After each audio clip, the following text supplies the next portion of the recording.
Hello everyone, मेरा नाम हेमंत जैन है और हम बात कर रहे हैं आरएसएम एसएसबी की ऑनलाइन क्लासेस के लिए। ये जूनियर इंजीनियर की ऑनलाइन क्लासेस है। इसमें आज हम बात करेंगे क्लास 26 की। और क्लास 26 में जो हमारा सब्जेक्ट चल रहा है वो है अभी हाइड्रोलॉजी एंड इरिगेशन इंजीनियरिंग, या आप ये कह सकते हैं hydrology and water resources engineering. देखिए, ये जो क्लास 26 है ये लास्ट क्लास है सब्जेक्ट की। मैं आगे बढ़ने से पहले दो तीन चीजें आप लोगों को बता देना चाहता हूँ कि एक तो इस एग्जाम का सिलेबस आ चुका है, तो स्टूडेंट सिलेबस के अकॉर्डिंग प्रिपरेशन कर सकते हैं। और हम यहाँ पे जितनी भी ऑनलाइन क्लासेस कंडक्ट कर रहे हैं वो सिलेबस के अकॉर्डिंग ही कर रहे हैं। अभी तक 26 से पहले जो क्लास है यानी 25th क्लास तक हम जो टॉपिक कवर कर चुके हैं, सब्जेक्ट हो चुके हैं, वो मैं एक बार आपको ब्रीफ कर देता हूँ। सर्वेइंग हम यहाँ पे कवर कर चुके हैं, strength of materials, structure analysis यानी जिसको आप थ्योरी ऑफ स्ट्रक्चर बोलते हैं, ठीक है। हाइड्रोलॉजी एंड इरिगेशन का ये आज लास्ट टॉपिक है। इसके बाद फिर हम नया सब्जेक्ट यहाँ से स्टार्ट करेंगे। Most probably it will be BMC और कंस्ट्रक्शन टेक्नोलॉजी, है ना, क्योंकि उसमें से काफी क्वेश्चन एग्जाम में कवर होते हैं, राइट। सो क्लास 26 जो आज लास्ट क्लास है हाइड्रोलॉजी इरिगेशन की, उसके मैं टॉपिक्स बता देता हूँ आज हम क्या क्या टॉपिक डिस्कस करेंगे। देखिए, आज 3-4 टॉपिक है। Design of unlined and lined canals. Unlined canals का मतलब लेसी एंड कैनेडी थ्योरी हो गया। Then water logging, reclamation of soil, एक बहुत छोटा सा टॉपिक है, and major irrigation projects in India. इन टॉपिक से रिलेटेड जितने भी इंपॉर्टेंट क्वेश्चन इस बार एग्जाम में पूछे जा सकते हैं आप लोगों से, उन सारे क्वेश्चंस को मैं आपके साथ डिस्कस करूंगा। एंड ये मेरा अजम्पशंस है और या यू कैन से कि एक्सपीरियंस है कि मुझे लगता है कि इनमें से कोई ना कोई क्वेश्चन एग्जाम में डेफिनेटली हिट करेगा या इस तरह के पैटर्न पे हिट करेगा। ओके, सो आप लोगों के लिए ये चीजें काफी अच्छी है या बेनिफिट है इन चीजों का, ठीक है। अब इन्हीं टॉपिक का मैं स्टार्ट करने से पहले क्वेश्चन डिटेल सिलेबस बता देता हूं।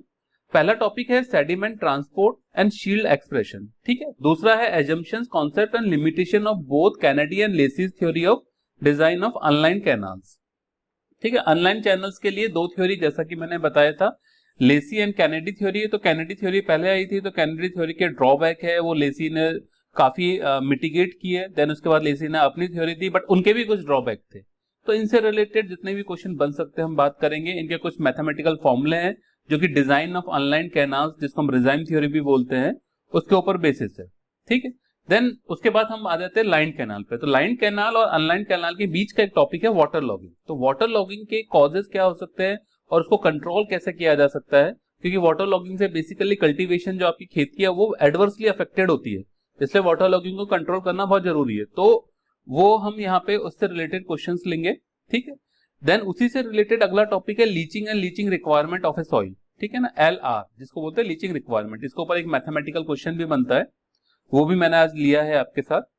देन नेक्स्ट टॉपिक है रिक्लेमेशन ऑफ सॉइल। अगर सॉइल एसिडिक है या अल्कलाइन है तो उसको रिक्लेम कैसे करेंगे, ठीक। देन नेक्स्ट टॉपिक है drainage coefficient. Then design of lined canal. Lined canal के डिजाइन में दो सेक्शन हम नॉर्मली पढ़ते हैं, एक है ट्रायंगुलर सेक्शन, एक है ट्रेपेजोइडल सेक्शन। तो दोनों सेक्शन की डिजाइन से रिलेटेड फॉर्मूले आप लोगों को पढ़ने हैं, क्योंकि उससे रिलेटेड क्वेश्चंस या न्यूमेरिकल एग्जाम में आ सकते हैं और उससे रिलेटेड छोटी मोटी थ्योरी क्वेश्चंस भी आ सकते हैं। देन उसके बाद है cross sections of canal like side slope, berms, banks, free boards, spoil banks. इन टर्म्स का मीनिंग क्या होता है, इनका सिग्निफिकेंस क्या है। देन लास्ट टॉपिक है multipurpose project of India. Multipurpose project का मतलब होता है कोई भी तरह का रिजर्वायर या हाइडल प्रोजेक्ट है, उससे इरिगेशन के अलावा और भी पर्पज अगर सॉल्व होते हैं, फॉर एग्जांपल उससे इरिगेशन पर्पज सॉल्व हो रहा है, उससे water supply purpose, navigation purpose, या फिर यू कैन से कि इलेक्ट्रिसिटी जनरेशन पर्पज, ये सब सॉल्व हो रहे हैं, तो उसको हम बोलते हैं मल्टीपर्पज प्रोजेक्ट। तो कौन कौन से प्रोजेक्ट इंडिया के अंदर है और मल्टीपर्पज प्रोजेक्ट को डिवाइड कैसे करते हैं, किसको हम बोलते हैं लार्जर प्रोजेक्ट, किसको मीडियम, किसको स्मॉलर प्रोजेक्ट बोलते हैं, इनके बेनिफिट्स क्या हो सकते हैं इरिगेशन प्रोजेक्ट्स के। तो इसके बारे में हम एक दो क्वेश्चन डेफिनेटली इसमें डिस्कस करेंगे जो इंपॉर्टेंट है, ठीक है। तो मैं स्टार्ट करता हूं आज की class.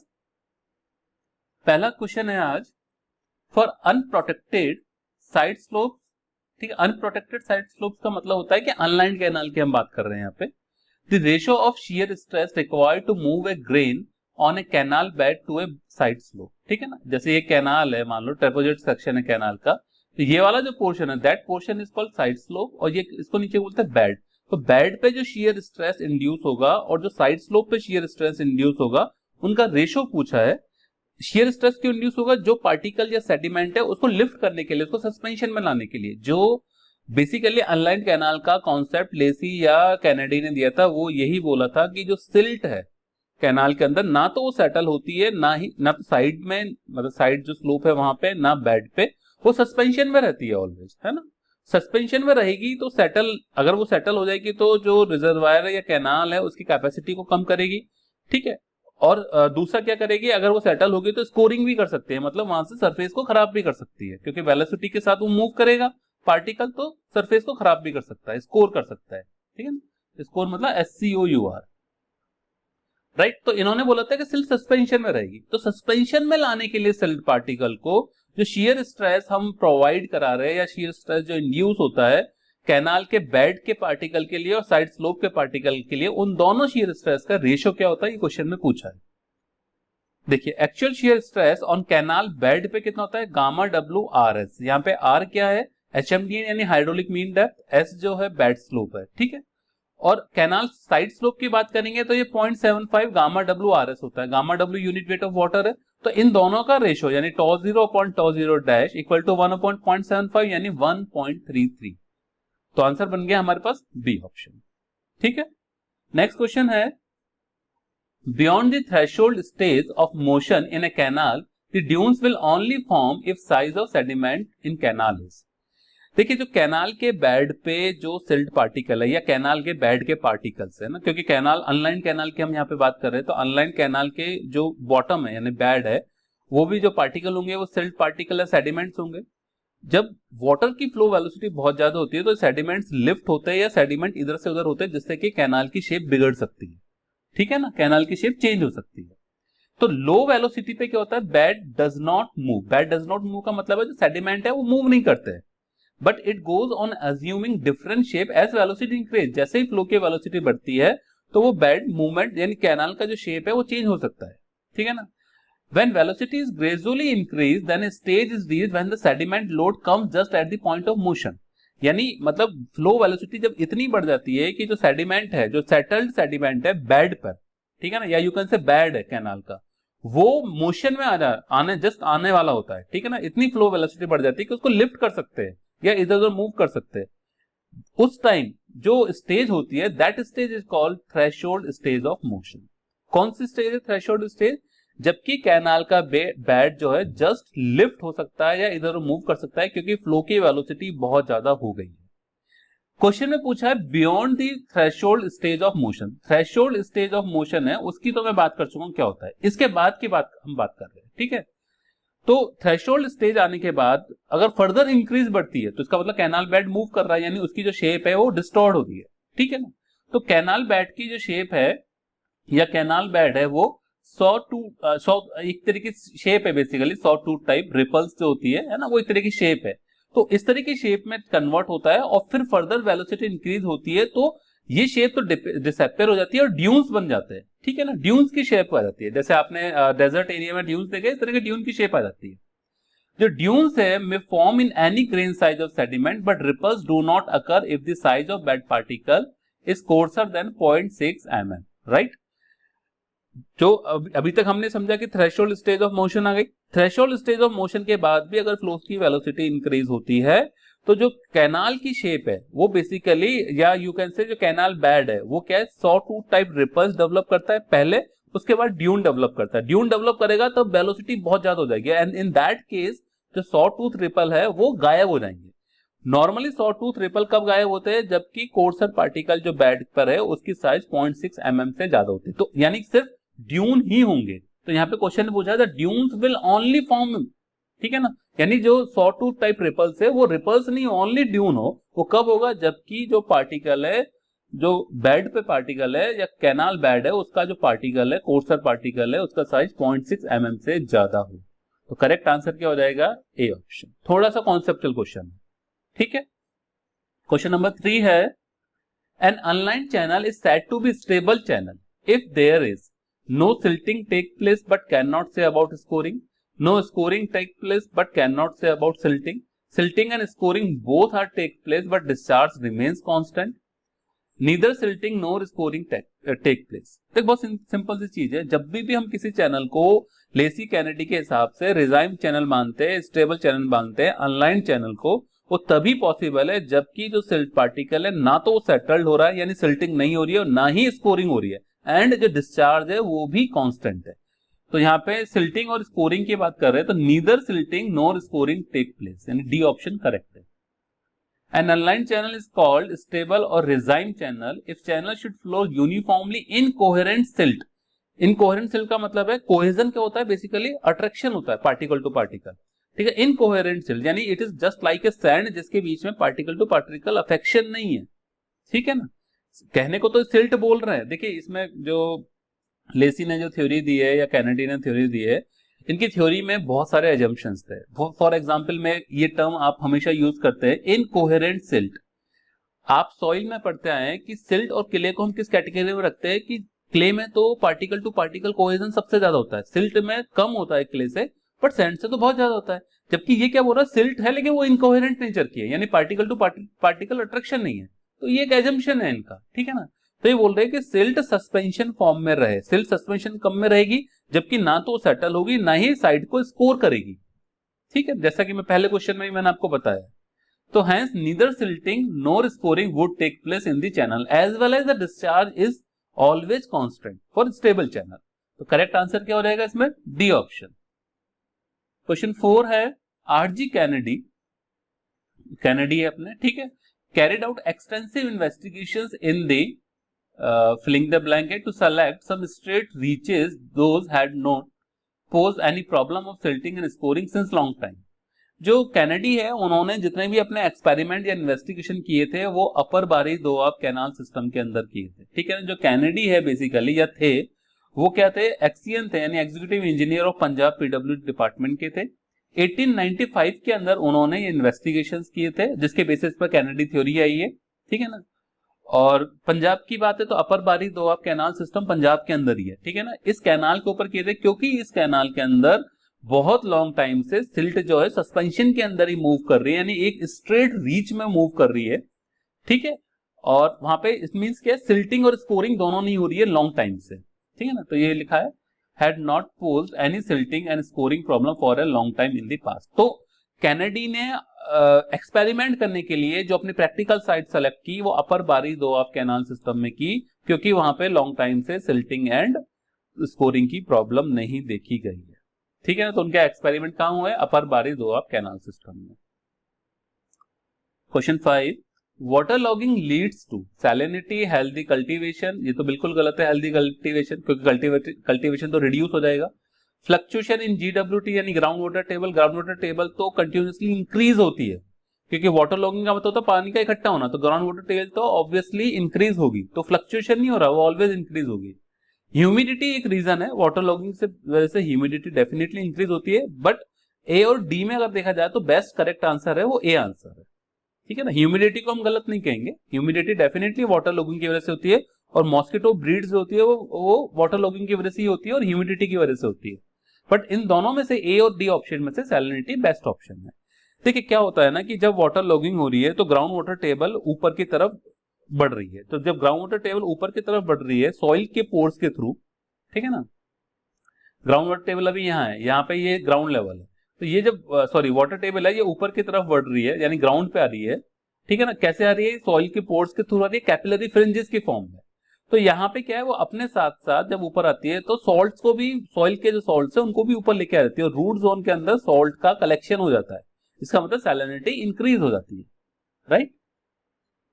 If water table has risen up or if the plant roots come within the capillary fringe, water is continuously evaporated by capillarity. Thus, a continuous upward flow of water from the water table to land surface get established. With this upward flow, the salts which are present in the water also rise, right, toward the surface. Surface मतलब ground surface, resulting in the deposition of salt in the root zone of the crop. Okay, तो correct answer है इसका salinity. Question 6 है, if ratio of irrigation water applied to water drained out per unit area of field is 13.3, यानी आपको दिया उन्होंने water applied upon water drained out, ये 13.3 दिया है। तो लीचिंग रिक्वायरमेंट पूछी है, लीचिंग रिक्वायरमेंट का जो फॉर्मूला होता है LR वो होता है DD अपॉन DI। यहाँ पे DD क्या, depth of water drained per unit of area, depth of irrigation water applied per unit area, और जो DI अपॉन DD 13.3 देखा है तो इसका इनवर्स हो जाएगा LR यानी 1/13.3 यानी 0.075, तो 7.5% करेक्ट आंसर हो गया। ओके हाँ, लीचिंग क्या होता है इसमें, ये मैंने यहाँ पे नोट करके लिखा हुआ, leaching is a process by which alkali salt present in the soil are dissolved and drained away, है ना, डिसॉल्व होके उनको ड्रेन कर देते हैं यानी वो एक्सट्रैक्ट हो जाते हैं रूट जोन से। सो LR के ऊपर जो लीचिंग रिक्वायरमेंट के ऊपर जो न्यूमेरिकल बनता है, इस तरीके का न्यूमेरिकल ऑब्जेक्टिव क्वेश्चन में आपसे पूछा जा सकता है। Question number 7, which one of the following salt is the most dangerous for agriculture soils? Na2SO4, sodium sulfate, sodium carbonate, sodium chloride, all three are equal dangerous। देखिए ये तो करेक्ट है कि तीनों ही डेंजरस है, बट इक्वल डेंजरस नहीं है। इन तीनों में जो सबसे ज्यादा डेंजरस है वो है सोडियम कार्बोनेट यानी Na2CO3, और सबसे कम जो है वो कौन सा है, sodium chloride. The alkali salt like Na2SO4, Na2CO3, NaCl, etc. very harmful to agricultural soil in respect to reduce the fertility of soil. Out of these, Na2CO3 is the most dangerous and NaCl is one of the least dangerous, है ना। तीनों ही dangerous है क्योंकि तीनों के अंदर sodium ion है, ठीक है ना। सोडियम आयन की वजह से क्या होता है, ये मैं पहले जब पहला एपिसोड था, पहली क्लास थी इरिगेशन के, बता चुका हूँ। धीरे धीरे क्या होता है, सॉइल ब्लैक एल्कली के अंदर कन्वर्ट हो जाती है, और ब्लैक एल्कली को हम क्या थोड़ी दिन के बाद क्या हो जाती है, वो जिसको बंजर बोलते हैं ना, बैरन लैंड हो जाती है, उसका प्रोडक्शन खत्म हो जाता है, फर्टिलिटी ऑफ सॉइल ऑलमोस्ट खत्म हो जाती है, ठीक है। सो Na2CO3 वो केमिकल सॉल्ट है जो सबसे ज्यादा सोडियम डिस्चार्ज करता है, ठीक है ना, और सबसे ज्यादा सोडियम डिस्चार्ज करेगा तो इसका मतलब सॉल्ट की कंसेंट्रेशन सबसे ज्यादा Na2CO3 की वजह से इंक्रीज हो जाएगी। तो इसका करेक्ट आंसर हो गया बी ऑप्शन।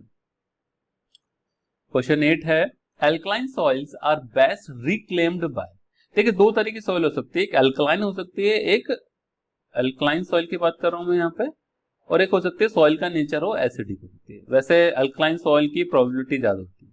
तो अल्कलाइन सॉइल को अगर आपको सही करना है, ठीक है ना, रिक्लेम करना है, तो रिक्लेम करने के लिए एडिशन ऑफ जिप्सम हम करते हैं। जिप्सम मतलब कैल्शियम सल्फेट, यानी सोडियम आयन है, अल्कलाइन क्यों हुई है, क्योंकि सोडियम आयन की वजह से हुई है, तो सोडियम आयन को हम कैल्शियम आयन से रिप्लेस करते हैं, तो वो सॉइल सही हो जाती है और उसके मतलब जो लैंड है वो फर्टाइल हो जाती है ना। एसिडिक सॉइल को अगर हमको रिक्लेम करना है तो उसके लिए हम लाइम की एप्लीकेशन करते हैं। लाइम का मतलब कैल्शियम हाइड्रोक्साइड, राइट। देखिए reclamation of alkali soils require the removal of exchangeable sodium and its replacement by calcium, यानी सोडियम को रिप्लेस करना है हमको कैल्शियम से। This is accomplished by application of gypsum, जिसको कैल्शियम सल्फेट बोलते हैं हम, और any other chemical amendment including several industrial waste such as phosphogypsum, distillery plant wash यानी DSW etcetera, right. Acidic soil को are best reclaimed by adding of limestone, limestone मतलब CaCO3, ठीक है, एंड CaOH का होल्टॉइज यानी कैल्शियम हाइड्रोक्साइड, जिसको हम lime बोलते हैं सिंपली, ठीक है। क्वेश्चन ये दोनों चीज ध्यान रखिएगा आप, है ना। एसिडिक के लिए हम लाइम की एप्लीकेशन कर रहे हैं और अल्कलाइन के लिए हम जिप्सम की एप्लीकेशन कर रहे हैं। क्वेश्चन 9 है, drainage coefficient is a rate at which soil water is applied to the field, इसको तो हम वाटर एप्लीकेशन एफिशिएंसी बोलते हैं ना। Rate at which irrigation water supplied from the canal, ये फ्रॉम है, फॉर्म नहीं, फ्रॉम द कैनाल, ठीक है। Rate at which water is extracted from the ground water table, rate at which water is removed by a drain, ये correct answer है D option. Drainage coefficient is the design capacity of drainage system and is typically expressed as a depth of water removed in 24 hours. Root zone में से जो excess water है economically उसको remove करते हैं, that depth of water जो economically excess है उसको रिमूव करना, that is called drainage coefficient. A drainage coefficient should be chosen that will economically remove excess water from the top part of the root zone within 24 to 48 hours, यानी 24 से 48 घंटे के अंदर root zone में जो excess water है उसको remove करते हैं, जितनी डेप्थ को, that depth is represented by drainage coefficient, okay. या तो उसको मीटर सेंटीमीटर पर आवर में मेजर कीजिए या इंचेस पर डे में आप फाइंड आउट कर सकते हैं, ठीक। Question number 10, the equation of critical velocity in design of unlined canal according to Kennedy is given by V equal to x m D to the power y, where D is water depth in channel and M is critical velocity ratio, यानी जिसको हम CVR बोलते हैं for channel. The value of x and y in given equation would respectively, जो Kennedy के according velocity की equation होती है वो क्या होती है, 0.55 D यानी डेप्थ टू द पावर 0.64। तो x की वैल्यू यहाँ पे क्या रहेगी 0.55 और y की वैल्यू 0.64, यानी करेक्ट आंसर हो गया सी ऑप्शन। ठीक, कैनेडी इक्वेशन क्या है 0.55 m d 6 की पावर d की पावर 0.64, यहाँ m और आएगा मल्टीप्लीकेशन में। ठीक है, d डेप्थ है। अगला क्वेश्चन है question 11, Garrett was evolved graphical solution of Kutter's equation. देखिए ये क्वेश्चन कई बार एग्जाम में आया है और ऑलमोस्ट सबको पता है कि कैनेडी इक्वेशन का सॉल्यूशन है, बट ये नॉट ओनली कैनेडी इक्वेशन, ये कोटर इक्वेशन कैनेडी इक्वेशन दोनों का सॉल्यूशन है। क्योंकि जब कैनेडी ने अपना डिजाइन एक्सपेरिमेंट किया या डिजाइन एक्सप्रेशन दिया, उसने कोटर्स की इक्वेशन को ही यूज किया फ्लो की वेलोसिटी निकालने के लिए।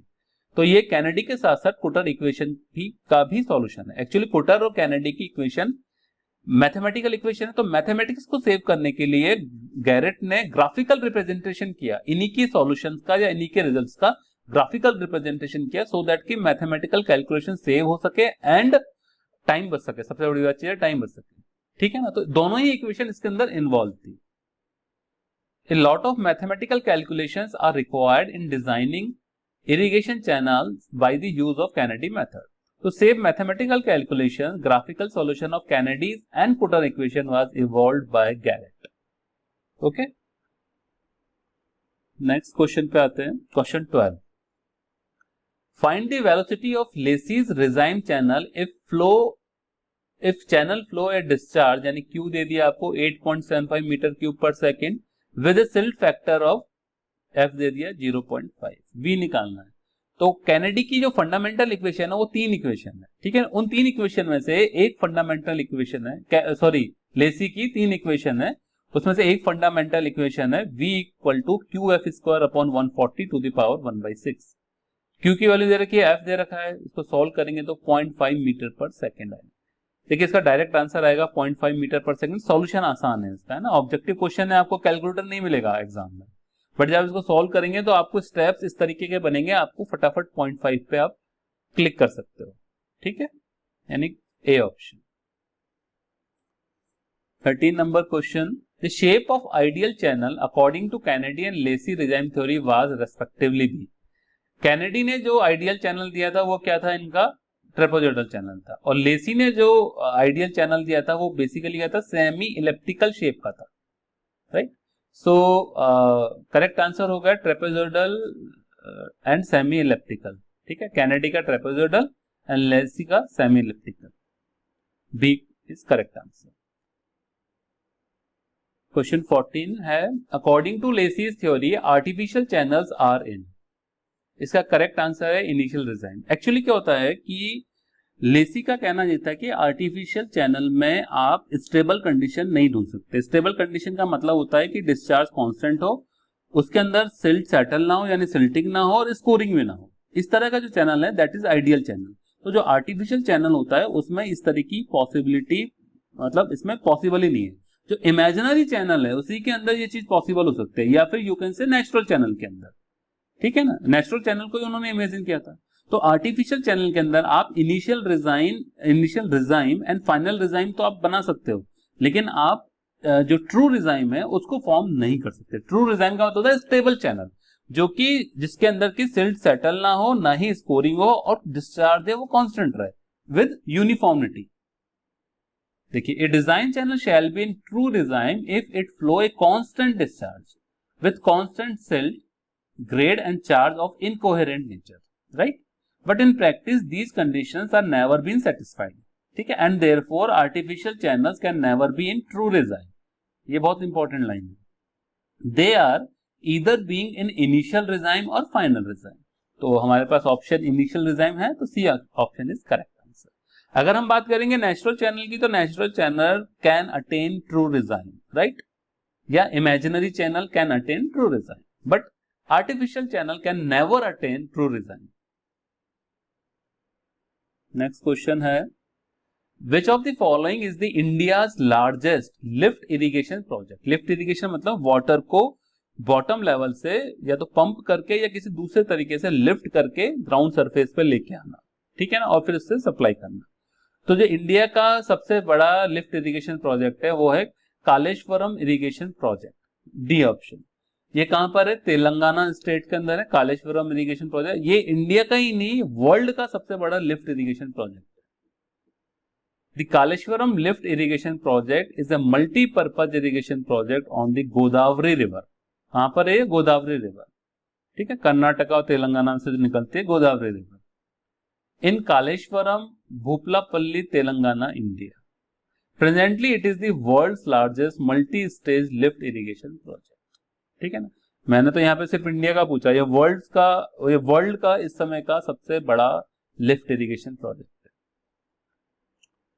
क्वेश्चन 16 है, lining of canal is justified if benefit to cost ratio. Benefit to cost ratio की बात करता है। देखिए बहुत सिंपल सी चीज है, कोई भी काम हम तभी करते हैं जबकि उस काम में बेनिफिट हो। आप कह रहे हो कि एक अनलाइंड कैनाल है, ठीक है ना, उस अनलाइंड कैनाल की मैं लाइनिंग करूं। लाइनिंग का मतलब है कि जो पूरी कैनाल के साइड स्लोप और बॉटम स्लोप के ऊपर मैं कुछ ऐसा मटेरियल यूज करूं, या तो कंक्रीट की लाइनिंग करूं, या टाइल्स लगाऊं, या सीमेंट लगाऊं, कुछ भी ऐसी चीज यूज, बेंटोनाइट यूज करूं, लाइनिंग करूं, सो दैट कि सीपेज को रोक सकूं। तो मैं वहां पे प्रिवेंट क्या कर रहा हूं? सीपेज लॉसेस को, जो वाटर के हो रहे हैं। लेकिन अगर उस लॉसेस को रोकने के बाद भी उस पूरी लाइंड कैनाल से मेरे को जितना फायदा होना चाहिए वो अनलाइंड कैनाल के कंपैरिजन में कम है, तो मेरी लाइनिंग का कोई मतलब नहीं है, ठीक है ना। तो लाइनिंग आप कभी भी जस्टिफाइबल तब हो सकती है जबकि वो अनलाइंड कैनाल से उस लाइंड कैनाल में ज्यादा बेनिफिट हो, जितना आप इन्वेस्ट कर रहे हो, जितना आप कॉस्ट लगा रहे हो, ठीक है ना, ज्यादा बेनिफिट हो, यानी B/C benefit to cost ratio जो है वो ग्रेटर देन 1 हो, और वर्स्ट कंडीशन में बराबर हो, मतलब अनलाइंड कैनाल से कम ना हो कभी भी, ठीक है ना, या तो B = C हो या B greater than C हो, ठीक है, तभी वो लाइन कैनाल है वो जस्टिफाइबल है। देखिए, if average annual benefit is greater than the average annual investment, investment मतलब cost, the lining of canal is desirable. तभी हम बोलेंगे कि लाइनिंग करो, नहीं तो कोई जरूरत नहीं है। Lining of canal is justified when benefit by cost ratio is greater than equal to 1। तो करेक्ट आंसर हो जाएगा इसमें बी ऑप्शन, ठीक। Question 17, in the design of concrete lined channel of triangular shape, if central depth of channel is 2.5 meter, then what would be the hydraulic mean depth, यानी HMD। और HMD क्या होता है? weighted area upon weighted perimeter। assume side slope of channel is 1:1। यहाँ पे क्या बात कर रहे हैं? बेसिकली लाइन कैनाल की बात कर रहे हैं जिसका ट्राइंगुलर सेक्शन है। तो लाइन कैनाल जिसका ट्राइंगुलर सेक्शन है उसमें वेटेड एरिया क्या होता है? y² theta plus cot theta. Theta जो है साइड स्लोप को शो कर रहा है, और वेटेड पेरीमीटर क्या होता है? P = 2y theta plus cot theta. तो HMD = A/P होता है। जब A/P करेंगे तो बाकी सारी वैल्यूज कैंसिल हो जाएंगी, ओनली y/2 बचेगा। तो अगर साइड स्लोप नहीं भी दे रखा होता तो भी क्वेश्चन हो जाएगा। y कितना दे रखा है आपको? 2.5, तो 2.5/2 यानी 1.25 metre. It means option A is correct, ठीक है। इस तरह का छोटा न्यूमेरिकल लाइन कैनाल के अंदर से पॉसिबल है। देन क्वेश्चन नंबर 18 है, excess earth found from excavation of a channel and left remain after filling the banks is called। मतलब यहां पे मैंने एक चैनल से एक्सकेवेट किया चैनल बनाने के लिए, जो ये एक्सेस अर्थ है यहाँ पे किसी बैंक को, यानी यू कैन से एम्बैंकमेंट को मैंने डेवलप करने के लिए इस एक्सेस अर्थ का मैंने यूज किया है। लेकिन इसको यूज करने के बाद भी जो अर्थ है, यानी जो मिट्टी है, एक्सेस में जो मिट्टी है वो बच गई मेरे पास। सपोज यहाँ से मैंने 5 किलोग्राम अर्थ निकाली और यहाँ पे 4 किलोग्राम यूज कर पा रहा, तो 1 किलोग्राम जो बच गई है वो क्या है? बेसिकली इसको बोलते हैं स्पॉइल बैंक, जिसको हम कहाँ डंप करेंगे? पास में डंप कर देंगे कि फ्यूचर में अगर कभी जरूरत है तो हम इसको यूज कर सकते हैं। This is called spoil bank.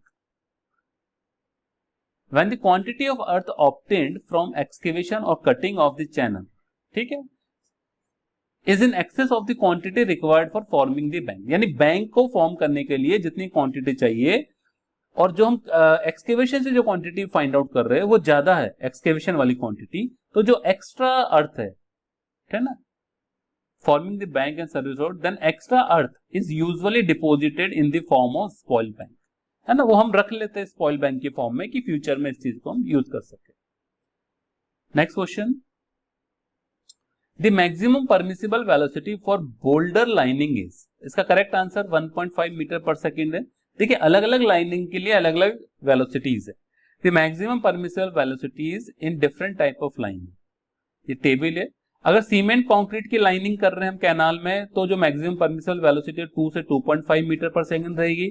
अगर बर्न्ड क्ले टाइल की, सिंपली याद करिए कि क्ले टाइल की अगर हम लाइनिंग कर रहे हैं तो वेलोसिटी जो रहेगी परमिसिबल 1.8 मीटर पर सेकंड रहेगी। अगर बोल्डर्स की लाइनिंग कर रहे हैं तो 1.5 मीटर पर सेकंड रहेगी। वेलोसिटी किसकी रहेगी? Flow velocity, right. तो करेक्ट आंसर हो गया डी ऑप्शन, यानी 1.5 मीटर पर सेकंड। ये टेबल आपको ध्यान रखनी पड़ेगी। और आज का लास्ट क्वेश्चन है question number 20, Lacey's silt factor as per his fundamental equation would be. देखिए इसकी फंडामेंटल इक्वेशन क्या है, मैंने कहा था 3 फंडामेंटल इक्वेशन है, एक मैंने पहले बताई थी, दूसरी है स्लोप की इक्वेशन है, बेड स्लोप की, ये वाली इक्वेशन है। इसमें एफ क्या है? सिल फैक्टर है, क्यू डिस्चार्ज। अब इसी आपको क्या दिया है? S equal to f to the power 5/3 upon 3340 3340 Q to the power 1/6। यहां से मैं एफ निकाल रहा हूं, तो f equal to 3340 S Q to the power 1/6 to the power 3/5 होगा, क्योंकि f की पावर 5/3 तो दूसरी तरफ जाकर 3/5, 3/5 का मतलब कितना हो जाएगा? 0.6, राइट। तो हमारे पास जब इसको सॉल्व करेंगे तो हमारे पास आ गया 3340 to the power 0.6 equal to s to the power 0.6 sorry into s to the power 0.6 into q to the power 0.6 upon 6 यानी 0.1। तो ये दोनों टर्म्स तो हमारे पास आ गई। तो इससे आंसर या तो सी हो सकता है या डी हो सकता है। और 3340 की पावर 0.6 जो है, ठीक है ना, ये ए ऑप्शन तो गलत ही हो गया क्योंकि इसकी पावर 0.6 है, ये भी गलत हो गया। इन दोनों में हो सकता है क्योंकि एस की पावर 0.6 है, क्यू की पावर 0.1 है। अब 3340 की पावर 0.6 कभी भी 1300 तो नहीं हो सकती, तो इसका करेक्ट आंसर आएगा ये 130 आएगी, ठीक है। अगर ये तो कंफर्म है कि 1300 नहीं हो सकती, तो आप इसमें बिना सॉल्व किए भी आप इसमें सी ऑप्शन को करेक्ट कर सकते हैं, राइट। तो सी ऑप्शन इसका बिल्कुल करेक्ट आंसर है। सो ये एपिसोड आज का खत्म हो गया, ठीक है। इस क्लास के बाद ये जो सब्जेक्ट है hydrology and water resources engineering, ये कंप्लीट हो गया, ठीक है, मेरे एंड पर। अब इसको जो वीडियो, इस वीडियो को तो मैं पीडीएफ इसके साथ डाउनलोड कर ही रहा हूं, ठीक है। इस वीडियो के साथ पीडीएफ आपको मिल जाएगा, लेकिन जितने पहले के पीडीएफ है उन सबको भी आप डाउनलोड करके रखिए, सो दैट कि आप प्रैक्टिस को मेंटेन कर सके। आज के बाद ये सब्जेक्ट हमारा खत्म हो गया है, अब हम नया सब्जेक्ट स्टार्ट करेंगे नेक्स्ट क्लास से, ठीक है। और मोस्ट प्रोबेबली जैसा कि मैंने पहले बताया था बीएमसी या कंस्ट्रक्शन टेक्नोलॉजी को स्टार्ट करेंगे। Okay, thank you.